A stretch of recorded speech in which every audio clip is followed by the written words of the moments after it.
sports news on Windy City Sports Network.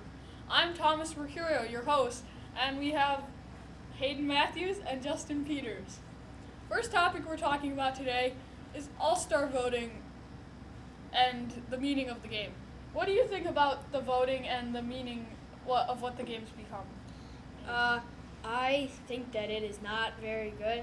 The fact that the All-Star game means home advantage in the World Series, I think that's ridiculous. I think that you can just give it to whoever has the best record in the MLB, or going into that game, whoever has the best record should have home advantage like they have in, which I know of, every other sport. And the fact that the fans are voting on the players, I think that just one person from each team can go, and then the fans can vote on all of the reserves. But I think that there should be one player from each team that should be able to start, voted on the organizations. But that sums up. I don't like the idea at all. What about you? Well, I think that All-Star voting is somewhat well organized, but not complete, as there has been some voting issues previously. And I know that there is, hopefully that it does matter a lot, and I think they should have it determined by the All-Star game, not just give it to any random team, because the All-Star game has the best players in the game, not just on each team. And you were saying that you wanted to have one player from each team in the All-Star game. That actually has to occur. So there is a player on each team currently right now.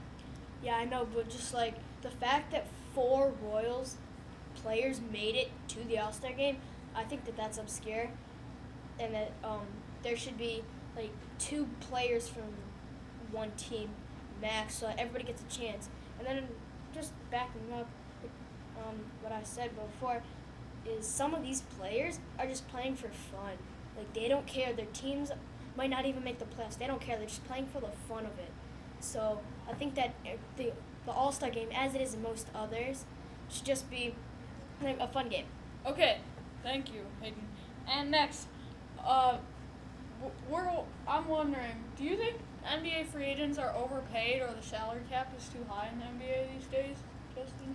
Well, personally, I think it's going to be too high. It's currently not yet, but when they raise it, it's going to be way too high. As $170 million, that's a lot of money. I can't picture that, and no one else can.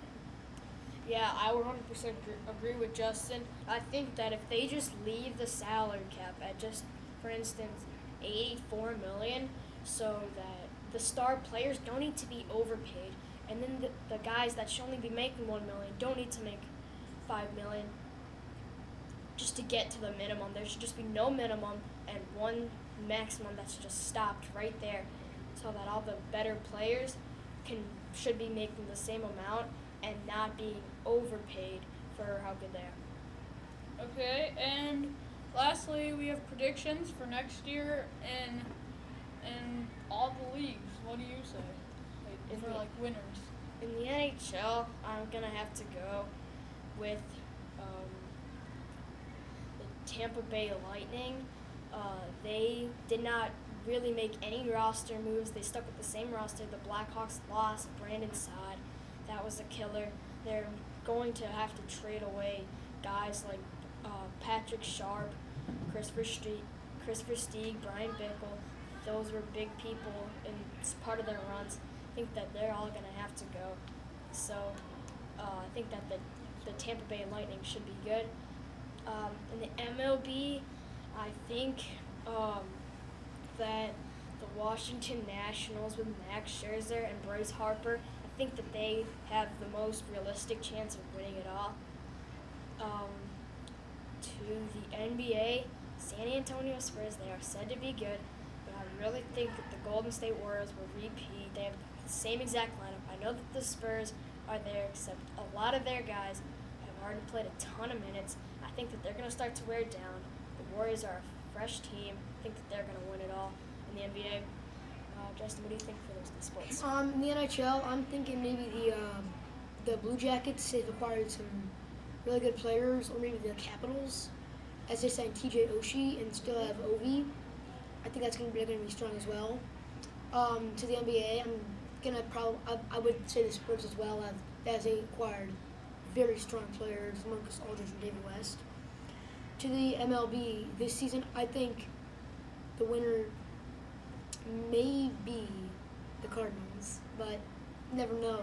Anything could happen. And then Justin's just saying that because he's a Cardinals fan.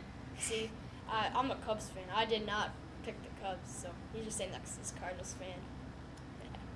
And then to